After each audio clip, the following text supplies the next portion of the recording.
Now, Clay, be for real. If you guys are new here, my name is Ashley, and this is My Sweet Perspective, where I give my take on all things TV and movie related. If it's out, I've probably watched it or about to watch it. And if you want to know about it, go ahead and hit that subscribe button, hit that like button, hit the notification bell so that you can know what's going on, okay? But I am back today to talk about Love is Blind, Season 6, Episode 12. And I just want to say this, honesty is always the best policy, okay?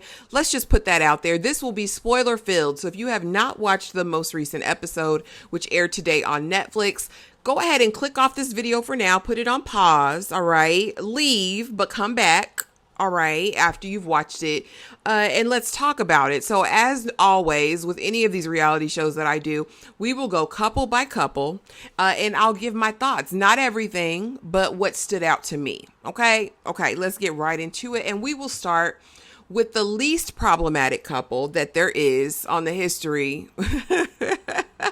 of Love is Blind. And you guys have to help me out because y'all know I just started watching Love is Blind in season 5. And so this is only my second season watching. So I'm curious to know if it's typical that only one couple ends up getting married or staying together. Is that a thing? Drop it in the comments below and let me know. But yeah, we're going to start with Amy and Johnny, honey. And again, so unproblematic, so, enamored of each other, seemingly, right?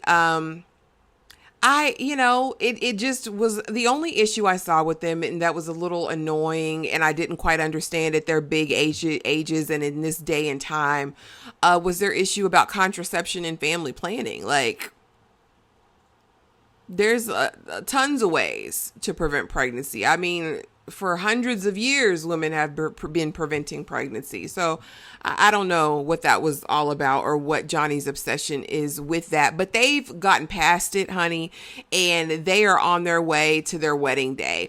The girls meet together, the guys meet together and have their, bachelor and bachelorette parties respectively. And it was cute. Amy, listen. Amy was litty, all right? And she and AD have a kind of a side conversation, and AD's like, you ain't hit that? And she's like, nah, girl. AD's like, she lying. Amy's lying. They get busy. And I'm like, AD, stay out them people business. But no, it was cute. And AD was having a good time, honey. She was partying with her tassels. It seemed like a good time. Johnny was with his fellas. I mean, I think he had one friend there. I don't know. I think it was just one friend. Clay seemed like he had all the friends there, and they were just in preparation for the day. The day comes, beautiful ceremony, beautiful gowns, Amy and Johnny loving on one another. I had no doubt that they would both say yes when it came down to it. And a beautiful reception, even a moving moment from Amy's dad where he says, not only do I have a daughter, I now have a son-in-law. I thought it was beautiful. I thought it was a moment. They danced the night away, honey, at the reception, and I wish them nothing but the best longevity in their relationship, and a happy, long lifetime of a marriage.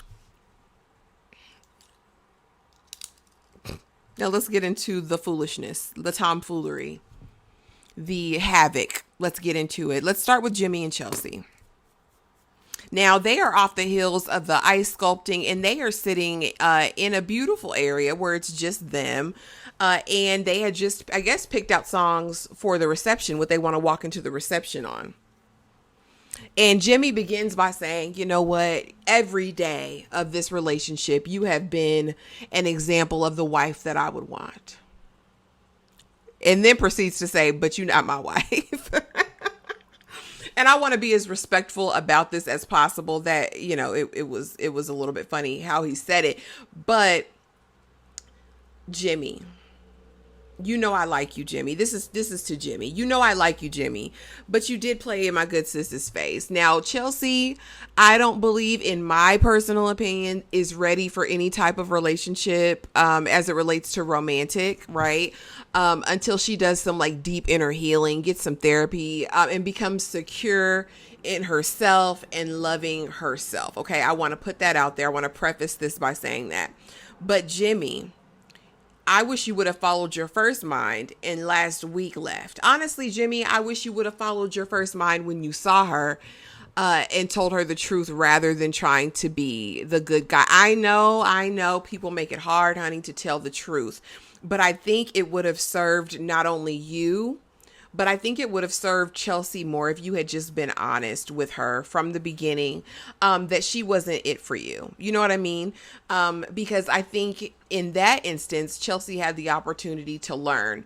What Chelsea can now do with the situation based on what you did is turn this around and make it as if she's the victim. You know what I mean? And she kind of rests and resides in that insecurity and victimhood, and I think you further perpetuated it by your actions in this. You definitely should have followed your first mind and left last week.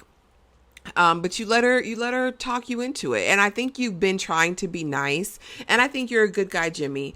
But this little breakup wasn't it, because, you know, you have to be genuine. And I think you telling her that every day she's been amazing, but you don't want her because of her bringing up the fact that you screwed your best friend. And I mean, you did screw your best friend, but I get it, because that's a pattern, right? Drunk or not, people who do those types of things, who bring up stuff that you've said in private, especially off camera, they'll do it over and over again. So you're not wrong in that, but you address it and be done with it then. You don't let it lead on to further things. You know what I'm saying?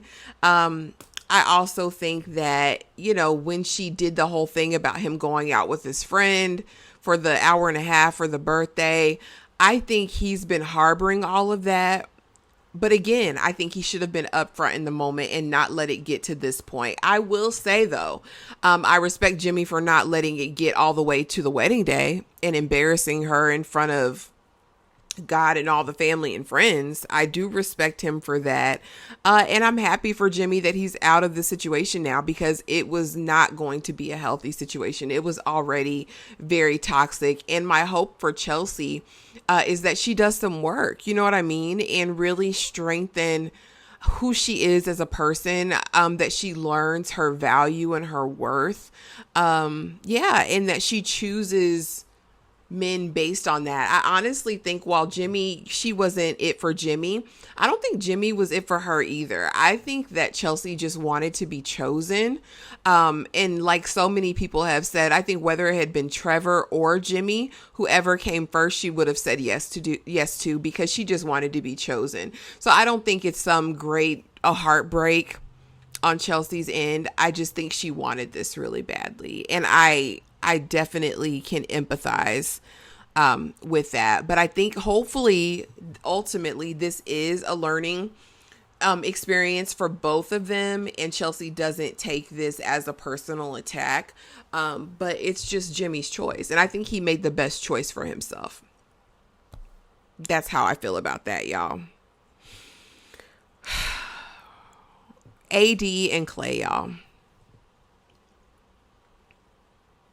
I don't know, other than put it on one of those big Goodyear blimps and fly it across the air, maybe a neon sign, maybe a billboard. I don't know in what other way Clay could have told AD that he wasn't ready.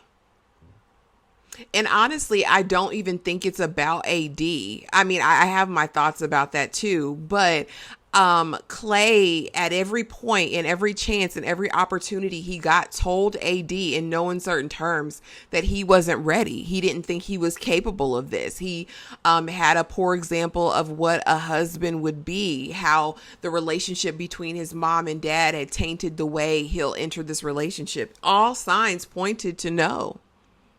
And again, I think this is another situation where AD wanted to be chosen, but let's get into it. So, you know, it's wedding day and they are getting ready. And I will say AD was a beautiful bride. The slit was very high, but it was gorgeous. It was a look. AD serves body every chance that she gets, okay? And I'm not mad at it. The Louboutins, it was beautiful. She was beautiful on that day. Her mom came in, her friends, her family. She had a huge support system, and she was so excited. She even wore the necklace that she said that Clay had given her. But again, while it was heartbreaking what happened, We had to know this. Like, where, I hate to bring up old stuff, but I said it in the last video. Where was the discernment? Your mama, you, somebody, his mama, somebody knew he wasn't ready. And I think his mama knew, but we'll get into that. So, the mom says, I'm proud of you. This is your day. You can do everything. You're beautiful. And she's just elated, right? Clay meets with his brothers and friends, and he's talking about AD. The sex is good. Everything's good. She stands beside him. He's ready for this. And the friends and brothers are like, okay, man, like, cause your family knows you. Your friends know you, Clay. There's no hiding from that. And so finally he gets ready. He's in the tux. And now what I didn't understand, I want to say, are the colors for their wedding. I was thrown off, I guess, by the bridal and the groomsmen and the colors that they were. I don't know. But anyway, Clay's dad gets there. We finally get to meet Clay's daddy. And they have an interaction, very surface and very interesting. And it was interesting to see the dynamic of father and son. And everything was kind of a sports analogy with dad. He said, son, I went far in my sport, my track and field, but you surpassed me. I lived vicariously through you. And Clay said, my dad doesn't typically give a lot of words. And so the dad talks about, I didn't have a dad really. He came and went, but really it was my mom, it was my grandma or whoever. And I'm like, okay, but at some point, right, we have to take ownership and responsibility for the people that we become in life. While our parents and people around us during our formative years play a huge role in the people we become, ultimately we have to take accountability and responsibility for our choices. And I think the dad kind of talked all around it. It was never like, son, are you sure you're ready for this? I know what I've done. I know how I was in marriage. Is this a thing that you're ready? I never got any of that. It was very surface, very about sports. And I don't know. And maybe that's why Clay is the way he is. I don't know. So we're getting to the day, and Clay is ready to walk down the aisle with his mom to go and meet, at the altar. And the mom in that moment is like, lean into whatever you're feeling, go with it. Don't make any rash decision. And my thing is, Mom, you know what you went through. I don't know why we didn't pull Clay aside earlier and have a conversation with him, because you knew he wasn't ready. And to subject another woman to that level of pain, I don't know. Clay was going to do what he wanted to do anyway, but I feel like if he had wise counsel before, maybe he wouldn't have taken it this far. You know what I'm saying? And the mother knew. I don't know. And we'll get into that. So, of course, Clay goes down and he's smiling at everybody. Everybody's happy. And then we see AD, and she's a blushing bride. Beautiful. Comes to meet him at the altar, gets to the altar, and basically talks about her undying love for him. They they get along. They speak each other's language. Never once did I really feel, though, if I can be honest with you, a deep connection. Really not with any of these couples, if I can be honest with you. What I feel is like a deep, lasting, like, I want to know your inner thoughts. I want to know the person you are at your core. I don't get that from any of these couples. Everything seemed very shallow and superficial. But anyway, she's up there and she talks about, you're my man. You're everything that I ever wanted. Da, da, da, da, da. And so the preacher, and no disrespect. No disrespect. And so the preacher does the little verse, I think in Matthew, seek ye first, right? The same one that Clay tried to perpetrate, like he was the man of God, and got up there and, say, what are you? Is love blind? And Clay said, I can't do this. I can't marry you. And it was clutching of pearls, and it was gasps, and it was everything. And of course, AD is like, why did you do this to me? And that's my thing. If you ever cared anything about my good sis, if you even liked her as a friend, there is no way that you would have put her on this public stage for embarrassment in that way. he's not a husband, because in no way did he cover her, did he protect her, did he do any of the things. And it was really tragic to me. And so AD leaves, Exit Stage left with her bridal party, and I'm with her bridal party. They were like, look, we thought he was it, he wasn't it. And AD's like, but I love him, you know what I mean? I'm heartbroken, why am I never enough? And it's AD, it's not about you. It's about you in the sense that you ignored all of the red flags, but it's not about you in terms of you not being enough. It's clearly Clay that's got to work out his demons, get them exercised, get delivered, okay? And so, yeah, he's basically like, no, you know, this just wasn't a good look. And his mom is like, well, you don't feel bad for doing what you needed to do for you. And the dad's like, yeah, son, you know, you did what. And I'm thinking, I don't know if those would be the people that I would be looking. I feel like I said, I feel like he and his mom are close. Mom should have talked to him before he even went on this show, because she knew her son. She knew her child's not ready. And so she actually has a conversation with his dad and talks about how things have come out during this process that she wasn't aware of. They're divorced now, but she still feels a way. It was still hurtful. And I'm like, okay, this really isn't about you. But she also says you need to have a talk with your son, because he's looking at you in our situation as what marriage is, and that's not good. So I think that conversation was beneficial. Eventually, Clay gets to meet up with AD and they talk.